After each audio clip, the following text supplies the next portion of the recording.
very quick. I just want to, before we start the show, just want to say this because yesterday we have some horrible news about what happened in Paris. Yes.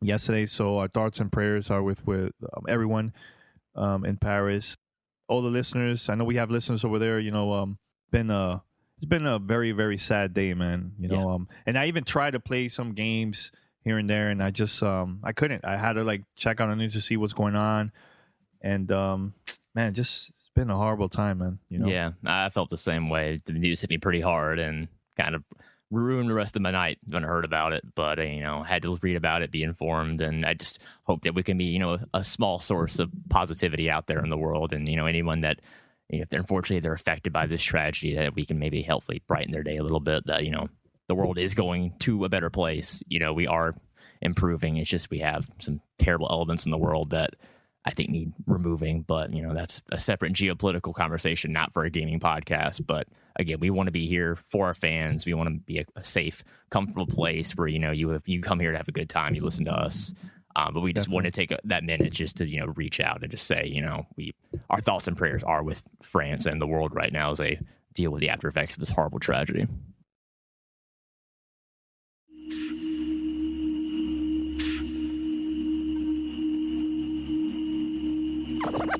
Ladies and gentlemen,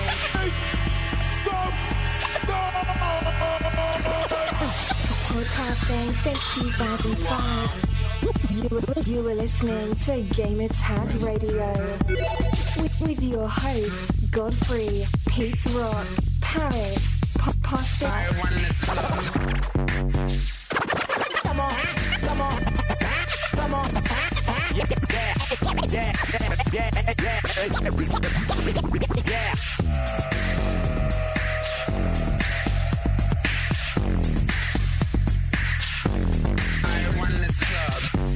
Welcome to Gamer Tag Radio, episode 519. This is your host, Danny, a.k.a. Godfrey. And this week I have Patrick, Poston J. What up, people? How y'all doing? What's up, man? I'm good, man. I'm drinking some morning coffee right now. I got a buzz going. Enjoying some Nintendo Direct. Yes, big that's what we're talking about came this out week. from the Nintendo episode essentially, because they put out a Direct a couple days ago, and it had some pretty big announcements as well as some other surprises. And I think if you're a Wii U or 3DS owner, you're gonna be pretty happy for the next 6 to 8 to 12 months. Definitely. But yeah, they announced a lot in I think a 50-minute period with Reggie leading it off. But yeah, you want to delve right into it, to all the nitty gritty of what we saw? Well, let me have my little intro first. No, go ahead. Do what you got to do, man. Do you? All right. Head over to gamertagradio.com or play.it. Listen to our past episodes and make sure to share with your friends and family. Just, subscribe on iTunes, Spotify, TuneIn Radio, Stitcher. We're everywhere. Or give us a call, 786-273-7GTR. That's 786-273-7GTR. Or email us, fanmail@gamertagradio.com. Now, before we go to our topic about the whole Nintendo Direct, I just want to say that during the week of Thanksgiving and also Christmas and New Year's, we're going to be releasing one episode during that week. I think it's time for us to slow down a bit during the holidays and just spend time with our family and friends, and also time for ourselves, so we could enjoy these games. And it's been a really, really busy year for us. Yes. So I think it's cool that we take that little break. But we are going to be releasing episodes. It's just one episode instead of two. All right. So, Poston, let's talk about this whole Nintendo Direct. This is their first Nintendo Direct since the passing of Iwata. I was thinking, how are they going to pull this off? Is it going to be the same or how? And yeah, like you said, Reggie, I don't know how it was in different parts of the world, but I only seen the one in North America. And they did a great job, I think, presenting what they have for for 2015 and also for even early next year. They have a lot of announcements, a lot of games that's coming out. So let's start off with their first game that they announced that surprised you. I know it was a lot of games, especially for the 3DS.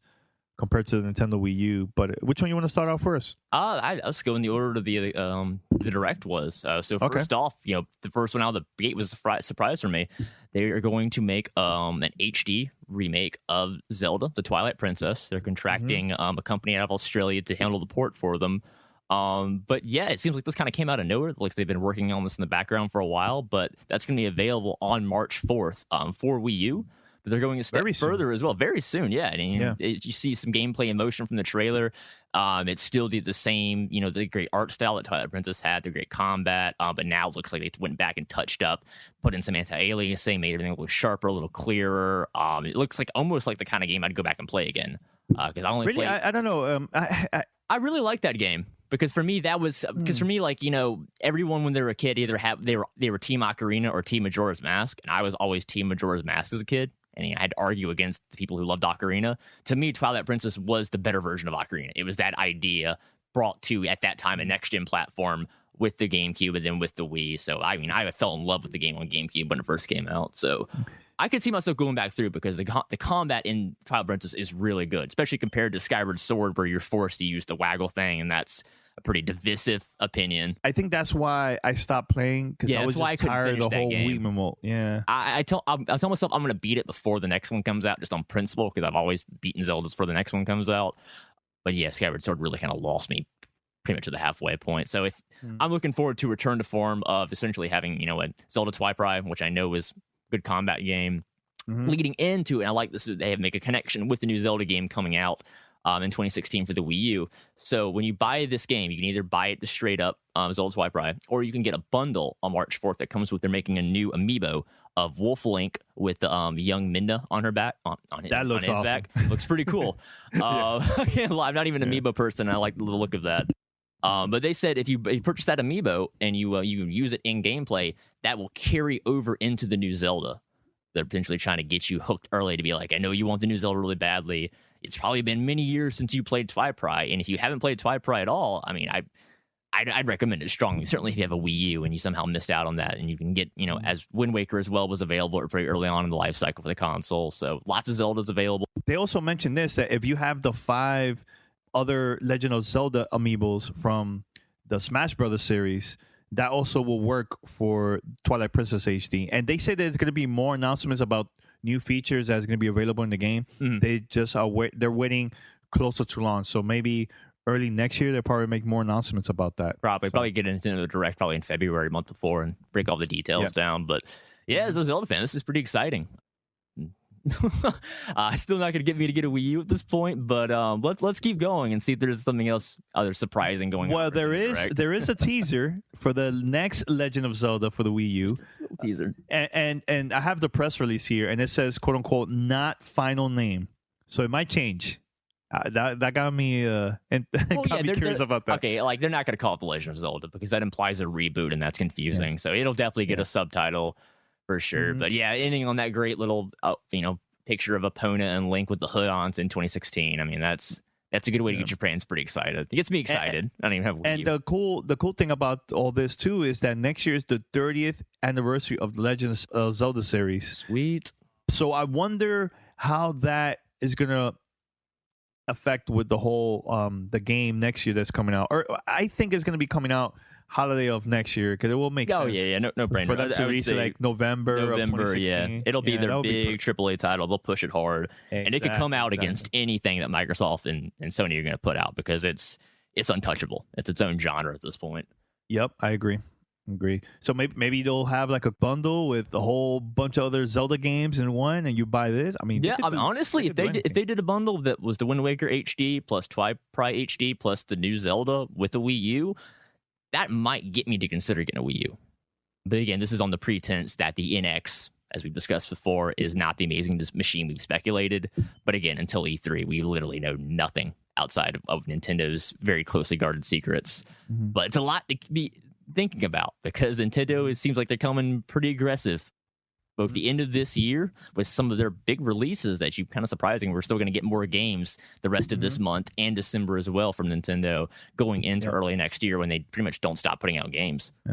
Now, for those that don't have a Wii U, I know they did announce a Wii U Deluxe set, which has pre-installed versions of Splatoon and Super Smash Brothers. Yeah. And I believe they didn't say the price. Is it two something? They didn't mention the price, but they did imply it would be a Black Friday deal, implying that it could be a good bargain, maybe $50 cheaper than what you would think it'd be.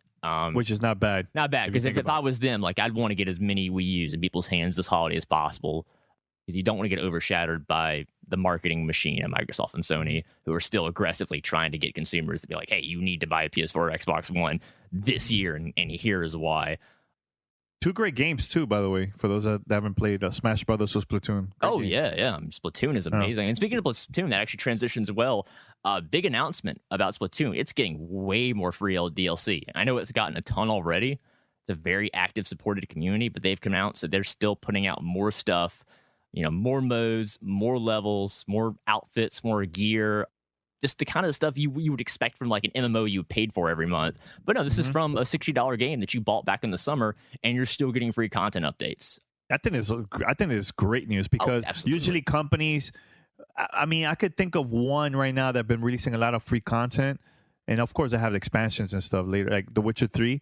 But Splatoon has been getting a lot of free DLC throughout the 2015. I think that's great, man. And I would like to see that from other companies too in the future. Absolutely, I very respect a company that takes the Nintendo's online seriously, like Splatoon does.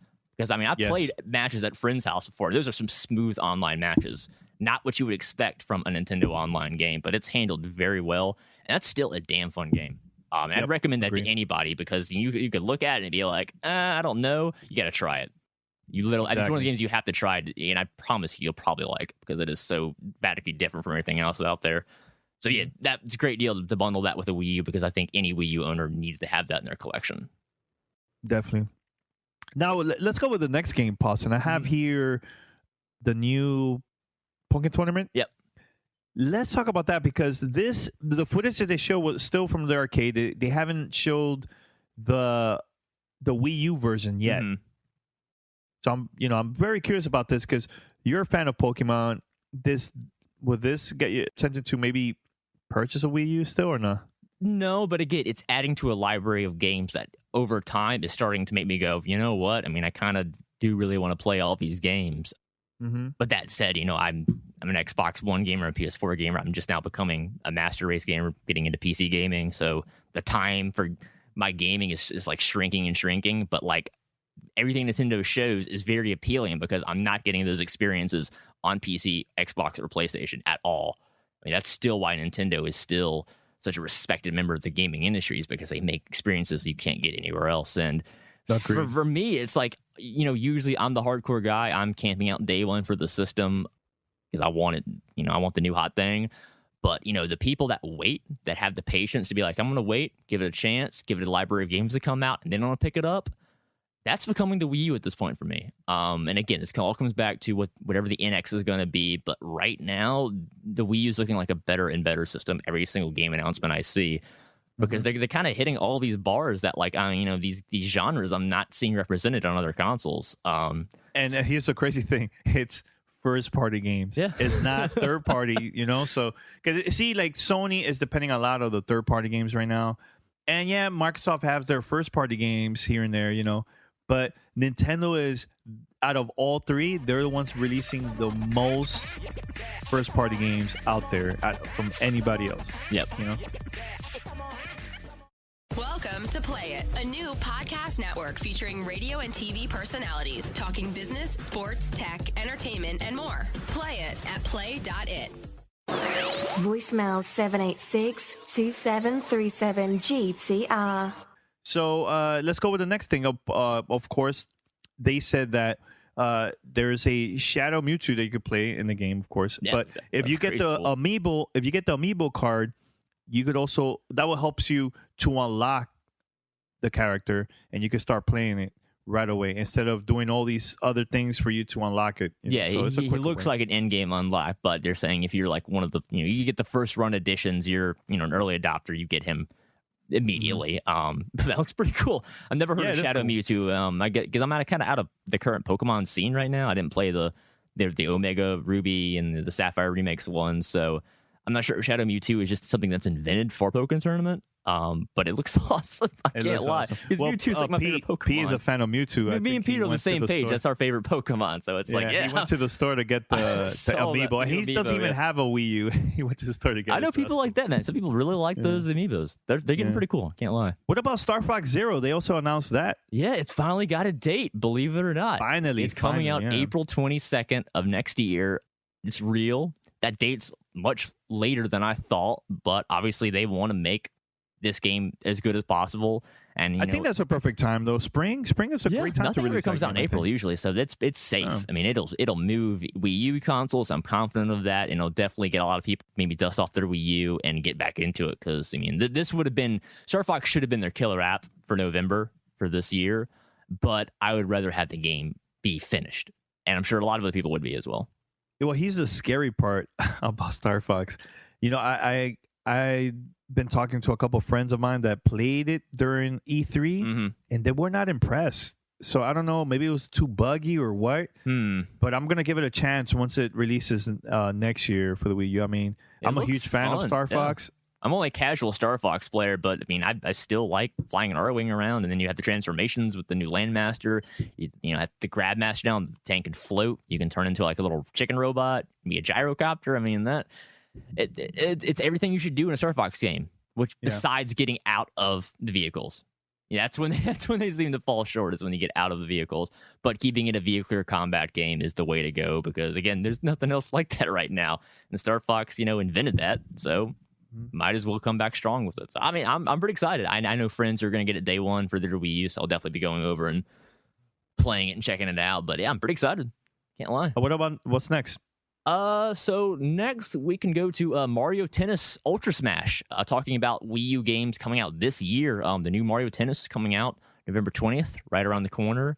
I got to say, I was a huge fan of Mario Tennis back on N64 back in the day, which funny story, back when Toonami was a thing for, you millennials out there like me, they had like contests for like Mario Party. Like you call in like a hotline number and like have to like wait to get like connect. If you connected, you won a prize.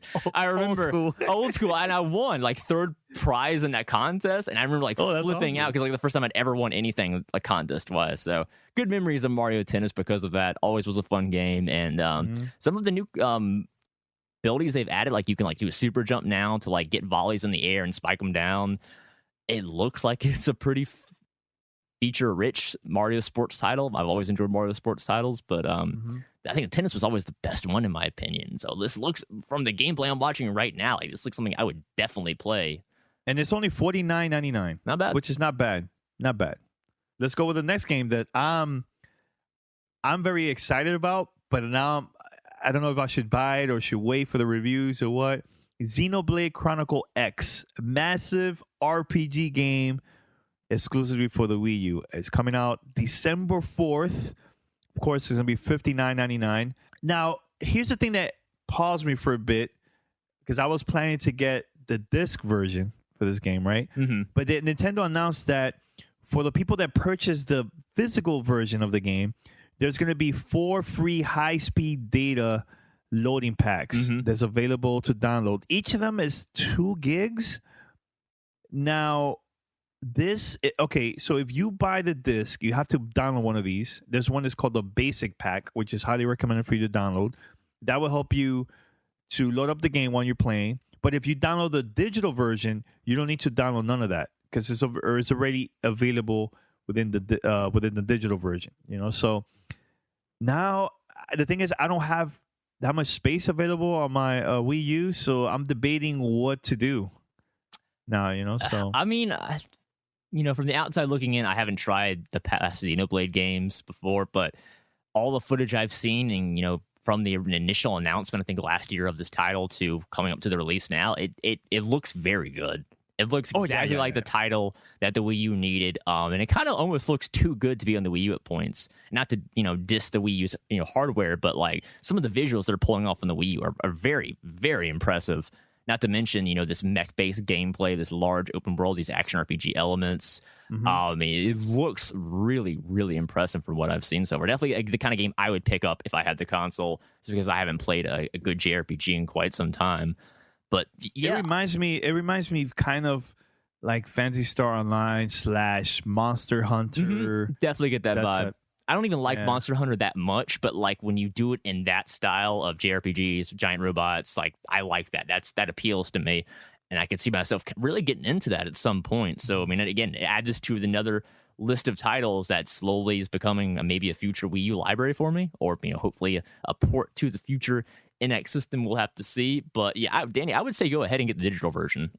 I don't know how much space you're working with, but it just seems like in a game like that, when they're cautioning you, hey, these are going to be some loading times, you should probably put these load patches on. I would say, yeah, because last thing you want to do is be staring at loading screens 40% of the time. They did mention that it's not required. You could play it without it. Oh yeah. So, but if you want a better experience, a better loading time, then yeah, it's recommended for you to. Yeah, and I'd say anybody who's even interested in this to begin with should be one of those people to be like, yeah, I want faster loading times. That should be a no-brainer. I just hope the marketing is good enough for people that sell this at retail or trained to be like, hey, by the way, buying the retail version, don't forget to download these packs, because I feel like a lot of people aren't going to even hear about this and then complain, why are these loading times so bad on the internet? And then people be like, why didn't you just look up in advance? Or Yeah. Well, for the listeners out there that are planning to purchase this game for the Wii U, let me know if you're planning to get it. Email me, godfrey@gamertagradio.com, and we'll set something up. I would love to play with some of our listeners to play this game online. I think that would be cool. Okay. So, yeah. Pastor, let's talk about the Nintendo 3DS. They made a lot of announcements with Nintendo 3DS. A lot of them got my attention. Yes, me too. So, which one you want to start off first? Because I think Hyrule Warriors, that... well, actually, let me go back. They didn't mention that they're going to have the original Pokemon games. I know you're a huge fan of Pokemon Red, Blue, and Yellow version. That's coming out for the Nintendo eShop on February 27th. Yep. And the good thing, you don't need no cables like the old school Nintendo I think Game I still Boy. have my cable in the basement somewhere. That was good times. Next to my Game Boy printer. So you can make trades wirelessly, which is awesome. I think I like that. Yeah, some people like, the old school gameplay when it wasn't so, I wouldn't say complicated, but I feel like they have added a lot of stuff onto the initial formula that it's kind of hard to keep track of if you're a casual player. Yeah. But so it's nice that they have these available if you just want an old school nostalgic Pokemon experience. Definitely. Now, let's go now with Hyrule Warrior Legends. For those that played the Nintendo Wii U version, it was, I think, got mixed reviews. But this one looks, for a 3DS game, I think it looks really, really good, man. Yeah, I think it's probably a better fit on a 3DS, this type of title. Than the Wii U, right? In the Wii U, yeah. Because the Wii U, it's a fun game, agree. but again, it's a Dynasty Warriors formula, so either you like that or you don't. Like, that's not going to make you like that formula. But like, the bit I played last year at my friend's house, I was pretty impressed by, the visual spectacle, the different characters you could play as. I liked it, but it's not a game I'd go out and like buy. But I think a 3DS would probably be a better fit because multiplayer would probably be easier to set up. You can jump in and play and then hop off. I mean, it just seems like a better format for this style of tile. And what I like too is they're giving you incentive is you get 3 extra characters on the Hyrule Warriors Legends 3DS version, which is Tetra from who was the young pirate girl from Wind Waker. No spoilers. Toon Link. And the King of Red Lions, who was the ship that you pilot in Wind Waker. So that's awesome. Just adding some extra content in there because Wind Waker is by far my favorite Zelda. So I love this cast of characters. It's really cool to see them come back in a style like that. So I'm a 3DS owner. Had one for a while. I don't play nearly enough games, but that might be something I'm gonna be interested in. So yeah, Paulson, there is a new character. Yeah, it's basically the female version of Link. Her name is Linkle. Yes, Linkle. I'm sure they spent a very long time coming up with that name in a boardroom meeting. Yes, but essentially she's a ranged version of Link. She has 2 crossbows, ranged abilities. Just a mix up from the sword and board combat that Link is so fond of. So that's cool. I mean, a little extra little cutscene story in there explaining her existence. Skull Kid is actually in there as well from Majora's Mask. So that's 5 characters total that they've added to this. Not bad. Not a bad deal. Way more content. Yeah, a lot more content. Easier to carry around with you. Not so much of a time commitment as the console version, if you ask me. I mean, it seems like a win, especially if you have that Zelda void and you can't wait until Spy probably comes out March 4th or the next one. The new Zelda comes out the end of next year, and you might consider picking this up. That's a lot of Zelda, guys. Yeah, never too much Zelda. Yeah. So this game is coming out March 25th, and the retail price, I believe, $39.99. Yep. So not bad. So now here's the one that I like because I played the last game on the 3DS, Mario and Luigi Paper Jam. This one is, of course, for those that play the last Mario and Luigi series, but now they meet Paper Mario, and this game is coming out on January 22nd. And now you could also use your amiibo for this, compatible amiibos. Player can create character card in the game, which helps them to have like powerful effects during battle. Mm-hmm. It's basically kind of like an RPG game. So looks good. Yeah, it I seems like like it. a combination of the Mario and Luigi, co-op games with Paper Mario RPG style. It seems like a natural fit. They both were very similar in design already. Might as well combine them and make a cool 3-player game out of it. And I really never got into Paper Mario or Mario and Luigi. Mario Luigi is fun. Paper Mario is actually a lot of fun too. I remember playing on 64 back in the day, and then Thousand Year Door on GameCube. I just wasn't very good at it, so didn't play for that long. But I mean, this seems good. Like I can't lie. I mean, I love the style because I remember playing Mario and the Mario Super Nintendo RPG back in the day.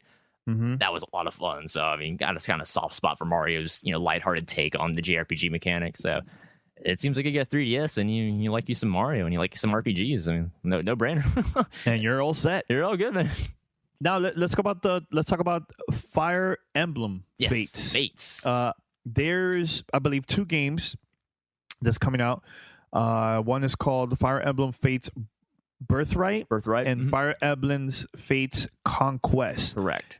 Same game, different story, and there you could also buy it in the bundle because there's also a third DLC game that's coming out later on. That's called Revelation. That's the DLC. That's campaign. the DLC one. Yeah, so you could buy all 3 of them for $79.99. I mean, you don't have to buy all of them, but you could decide which one you want. Is it a Conquest or a Birthright?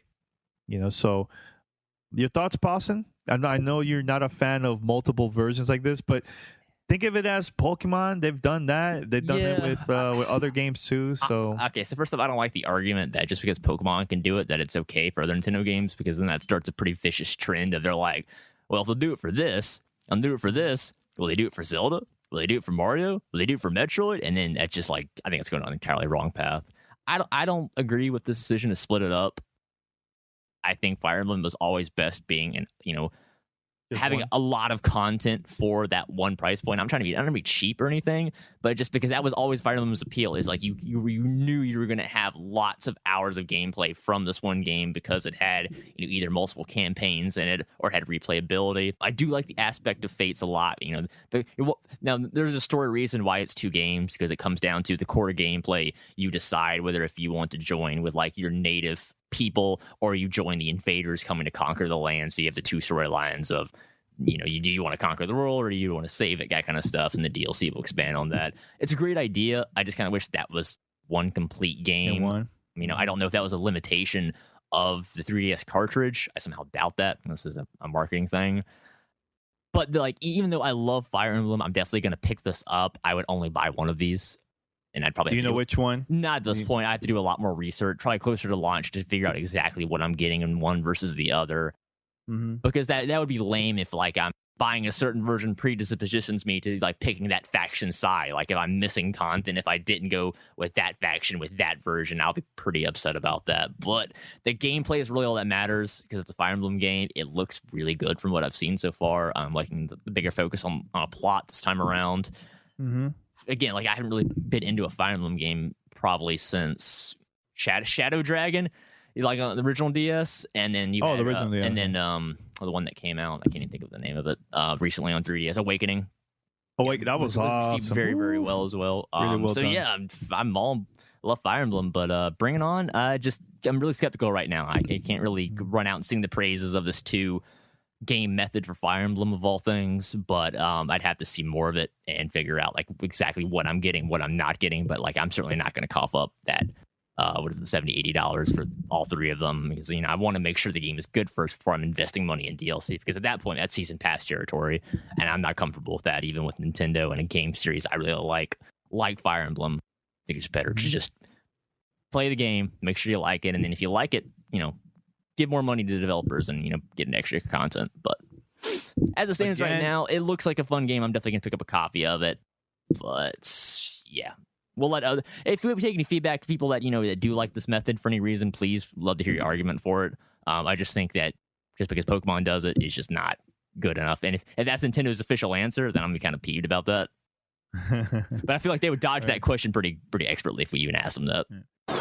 Voicemail 786-2737-GTR. There's still plenty of football to be played this season, but it already feels like the playoffs at DraftKings.com, where millionaires are being crowned all season long. DraftKings is fantasy football on demand. With so much money up for grabs, every game is the big game and every play matters. Renew old rivalries or create new ones by playing head-to-head with friends, coworkers, and fantasy players across the nation.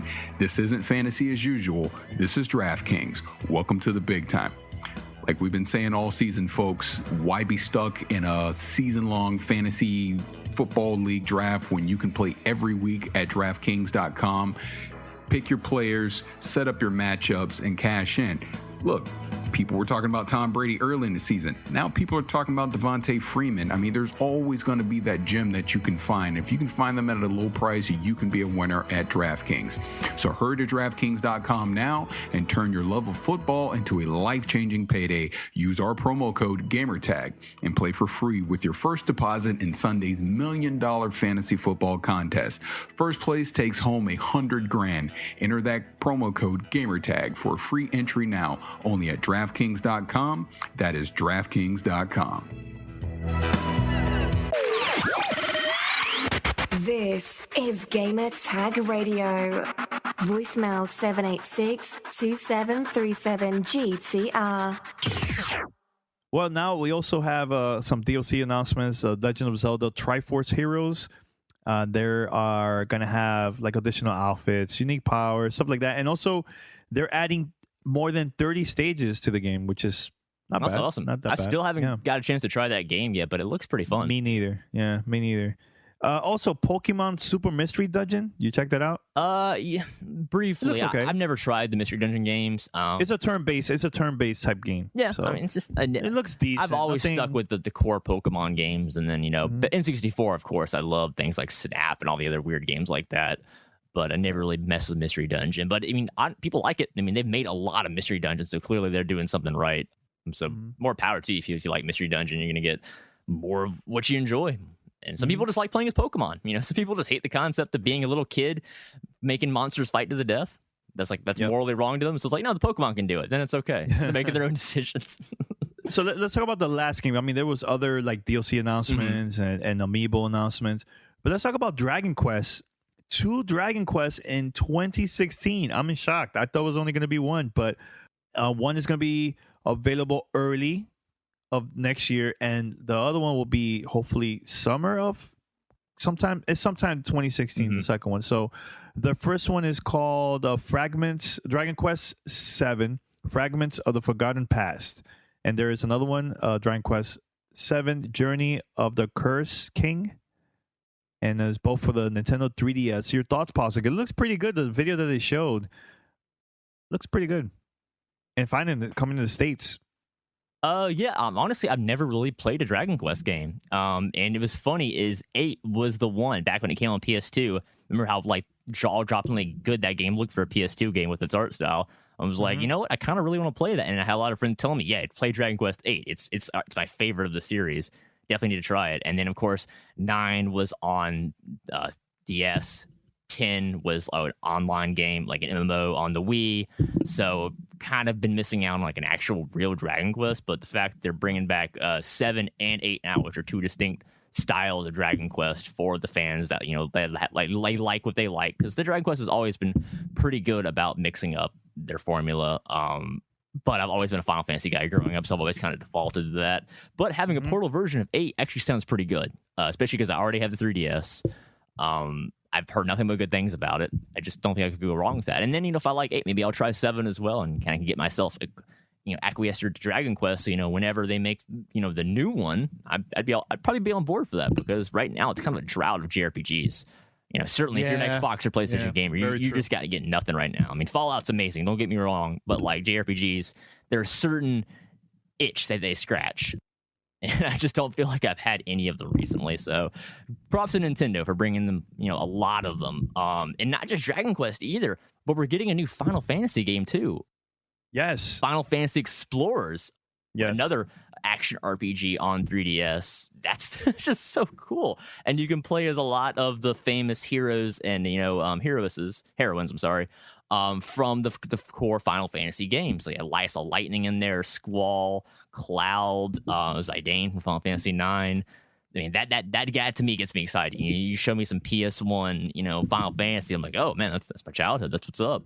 Because usually I don't really mess around with offshoot Final Fantasy games. You had like the Warriors of Light spinoffs, a couple of other games like on the GameCube and the Wii back in the day, the Crystal games. Never really liked them that much. But from what I've seen of Explorers, it seems like a really in-depth, well-polished action RPG in that Final Fantasy universe already. But having I see myself getting it. Yeah, I honestly do. It. Yeah, like even more than Dragon Quest, because Dragon Quest is like everyone tells me it's good, but Final Fantasy, like I know I like Final Fantasy. I know I like their combat system, in a turn-based setting, no less. So having an action RPG version of that on a 3DS with a lot of playable characters, that sounds pretty good. And you can still summon, the summons. You got the 20 jobs you can learn. I love the job system and the skill system in Final Fantasy. It's always been really fun. It's great. It looks like it's coming January 26th on 3DS, and it's going to come with all the DLC that was already released in Japan. And for free, and then multiplayer functionality for 4 players through local wireless. I might have to convince some of my buddies to pick this up with me, because I kind of missed playing, old school Final Fantasy with the job system, because they moved so far away from the recent games. But yeah, this looks pretty good. I can't lie. Yeah. Kind of came out of nowhere. So we're gonna wrap it up now, Paulson. But overall, your impressions, not impressions, but your feedback, your thoughts of the new Nintendo Direct that just came out, that just posted the video and stuff. Yeah, I think they did a wonderful job. Certainly, if I was just a pure Nintendo gamer, I just had a Wii U and a 3DS right now, and I was maybe on the fence with the Xbox and the PlayStation, this would probably turn me away from that, because I'd be like, no, I mean, why would I need another console? I mean, look at all these good games I'm getting, very soon, this month, next month, in January, February, March, April, like, you're getting one every month at least. That's good. That is how Nintendo should come at this. Their marketing is essentially these direct videos to remind people that, hey, we're making this stuff. We know you like these style of games, and by the way, we're also going to do some new IPs here and there to mix it up. That's awesome to me. And then what I love too is we didn't have a chance to mention this because they're pressed for time, but like some of the third party Wii Shop titles that they showed in terms of like indie development that's still being active for the Wii U. I saw some really cool stuff in there. One shout out. Typo Man. Typo Man looked cool, but for me, it was Fast Racing Neo, which almost looks like an F-Zero game that we don't have right now on Wii U, but being developed by a smaller company. It's going to have 8-player online multiplayer coming out next month in December. That looks really good. I'm a huge F-Zero fan, and a lot of those other old games back in the day that copied that formula of driving really, really, really fast. So it's just another thing. You have these cool indie titles getting things like Kerbal Space Program from PC. You're getting third-party support.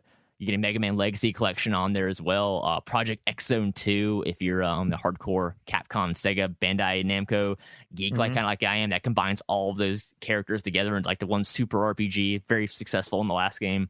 Glad they're bringing it back. That's coming out February 16th for 3DS next year. I mean, it's just game after game after game after game. It's a very impressive lineup. And at this point, boo-hoo their lack of third-party support, but their first-party is more than carrying their own weight. Yep, more than handling it, and I'm very impressed right now from what I've seen. So, if anything, this gets me even more excited for E3 next year. If Nintendo comes for the throat, I mean, I'm throwing my money right at the stage. I'm so ready for Nintendo to return to its dominance. Just imagine they announce, we're gonna have an official press conference. So it's because of NX. It's because of NX. Oh my! So it's been 2 years. is it 2-3 years with no press conference at E3 during E3. So hopefully they'll make it happen this year, Mike. Because I really missed that about Nintendo. You know, those wow moments from Nintendo. It'll make up for my first E3 and my, all that trouble we went to get me into that Nintendo press conference, and then it was just so terrible. Was it for the Wii? It was for the Wii U, the launch. They spent half the time talking about that Nintendo mini games, Nintendo Land thing.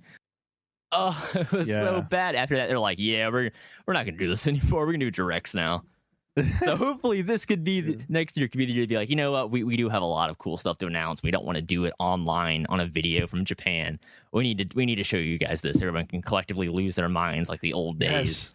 Yes. We need that. We need Nintendo hype again. Everyone the old, you have the great stories of people bursting into tears when they first announced Wind Waker and Twilight Princess and showing it to the press, and they're losing their minds because it looks so amazing for the time. We need more of that. Come on. That's what gets me excited to go to E3 is this press conferences where you don't know what you're walking into. It's a total surprise, and Nintendo is very good about keeping secrets. There won't be any leaks, I guarantee you, about this stuff. We're gonna go in just as blind as everybody else, and it makes me really, really hyped for next year. Yeah. All right, we're going to wrap it up, guys, and thank you for listening to Gamertag Radio episode 519. This Thursday, we're going to have the whole crew, and we're going to be talking about Call of Duty, a little bit about Fallout 4, and Paris' experience, what happened with him with playing Fallout on the PC. Mm-hmm. Pretty hilarious, but you're going to hear that. And a lot of cool stuff, so stay tuned for Thursday. And remember, during the week of Thanksgiving, you're only going to be releasing one episode that week. And we're going to be doing the same thing during the week of Christmas and New Year's. Share with your friends and family. And tell them to subscribe. iTunes, Stitcher, TuneIn Radio, Spotify. And post a review. Head over to gamertagradio.com or play.it. Listen to our past episodes or give us a call, 786-273-7GTR. That's 76273-7GTR. Or email us, fanmail@gamertagradio.com. One last thing. I'm going to be planning to visit Burbank one of these days with Paris. And I would like for you, anybody that's around that area in Burbank, email us, fanmail@gamertagradio.com. Hopefully we could get together and sit down and just chat, hang out for a bit over there during our trip. So make that happen as soon as possible so we can set something up with you guys, all right? Pause, anything else? Yeah, just one quick word in. I got to mention this. They announced Cloud Strife for Smash 4. It seemed crazy. Then you watch the gameplay and you're like, that does look really fun. I just want to say this to all the fans out there. Is there no one else out there that would totally buy a whole Smash Brothers clone with nothing but Final Fantasy heroes and villains? Because I would throw money at that. And if you remember back in the old days, they had that PS1 Energize game where it was kind of like a Square Enix fighting game, as bad as Star Wars Masters of Terra Kasai. Kind of geeking out here, but that game was terrible. But the idea is gold. Everyone wants to play as the Final Fantasy heroes and villains. They proved that with the Final Fantasy Dissidia games on the PSP, which were okay, but they're pretty much like cinematic button pressing events. Making an actual 2D fighting game with Cloud and Squall and Zidane and Lightning. Come on, tell me that doesn't sound awesome. So I'd love to hear feedback from really the fans. Good. If you're like me, because I kind of think I'm gonna have to get Nintendo to the side at E3 and be like, hey, listen, I want to make you guys some money. You need to get up with Square right now, and you need to put either all of these Final Fantasy people into Smash 4 or give them their own game entirely, because I think it would be exactly what people want right now to fill that void until Final Fantasy 15 comes out, whenever the hell that's done. So we don't know. But yeah, I'm just curious. Anyone else out there would totally buy a Final Fantasy Smash that game? Dude, everybody will buy that. Everybody will buy for that. Yeah. All right. So we're gonna wrap it up. We're out until next time. This Thursday, new episode of Gamertag Radio. Stay tuned. Peace. You're listening to Gamertag Radio. Be sure to like us on Facebook. Follow us on Twitter. Thanks for listening. Tune in next week.